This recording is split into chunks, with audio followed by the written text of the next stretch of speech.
For the next few weeks the Burton Dewar channel will be uploading educational videos. Please subscribe to our channel to access these. This video is about the benefits of reading fairy tales to children.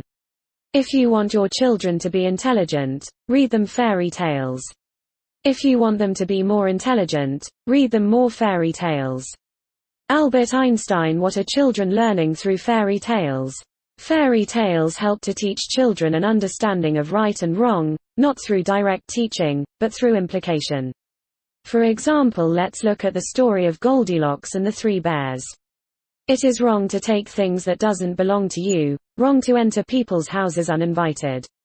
The story of Little Red Riding Hood is a brilliant tale to help children to understand the consequences of talking to strangers.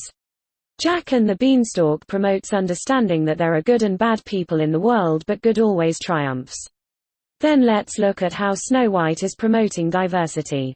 The dwarves were so kind to Snow White, reinforcing the concept of never judging a book by its cover. Fairy tales teach children critical thinking. They see the consequences of characters' decisions and learn that what will happen to them depends on the choices they make, like Little Red Riding Hood, Goldilocks, Gingerbread Man.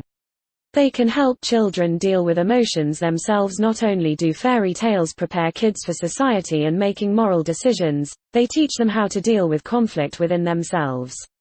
In fairy tales, children are often the main character and more often than not will win against the story's evil. They nurture moral behavior and show children the strengths and weaknesses inherent in human nature, by contrasting good and evil, rich and poor, and vanity and valor. Fairy tales are brilliant in helping children to develop imagination and creativity and understanding of their own emotional dilemmas in an imaginative way. Let's look at the story of the Emperor's New Clothes. Here vanity and pride are revealed as vacuous posturing without substance, masking stupidity and obstructing the use of common sense. How do we relate these stories to the children? Using illustrations. It is always a good idea to exploit pictures to help the child understand and visualize the story. We can put these characters on the wooden spoons, make 3D characters by sticking the pics on kitchen rolls, use small world people, etc. These can be used to introduce the stories, elicit vocabulary, introduce difficult words, and generally excite the interest of the child for the story. Ask children questions such as, who are the people? What are they doing? What is this? What is the story about? Etc.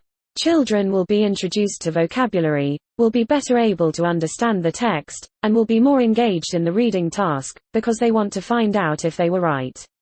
Use a variety of ways to read. There are many different ways to approach a story.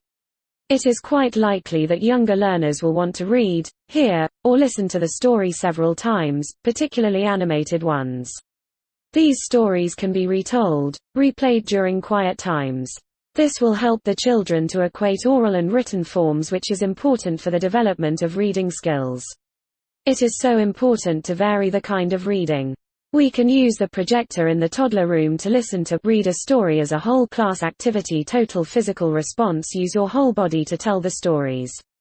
Stand up at intervals. Use lots of facial expressions and voice intonations.